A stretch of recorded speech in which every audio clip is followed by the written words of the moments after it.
Ons lees in Lukas 9 van die berg van verheerliking.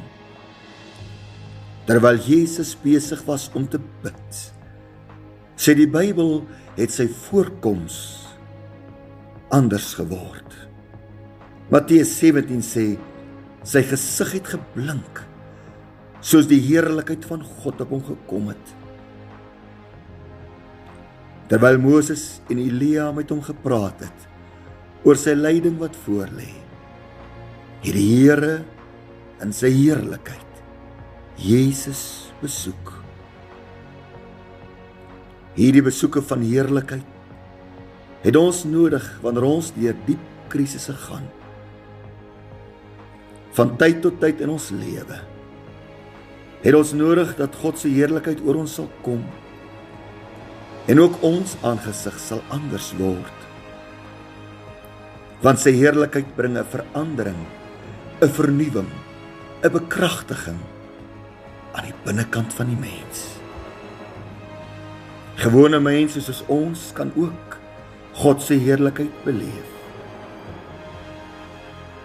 Eksodus 33 vertel van Moses wat gebid het. Laat my tog u heerlikheid sien. In Eksodus 34 sê God het by Moses stil gestaan. God het op Moses neergedaal.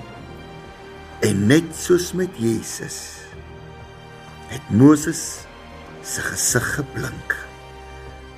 Hy het van gedaante verander, want iets het binne hom gebeur toe God se heerlikheid kom. Wil jy God se heerlikheid sien? Vra hom daarvoor. Bid hom daarvoor. Kom ons bid nou daarvoor. Here, ek smag daarna om die heerlikheid van God te sien. Stap oor my lewe, Here. Laat my die geritsel van die kleed beleef, Here Jesus Christus. Laat my die stem van ons groote God hoor. Want my binnewêreld het vernuwing nodig. My binnewêreld het verandering nodig. Ek het moed nodig. Ek het bekragtiging nodig. Here, laat my toe om u heerlikheid te sien en te beleef. My siel dors na u. My siel hunker na u, my God. Ek wil nader aan u, Here. Trek my hoër op. Trek my dieper in, Here. En openbaar u self aan my, dat ook my siel sal blink. My aangesig sal skitter soos die son.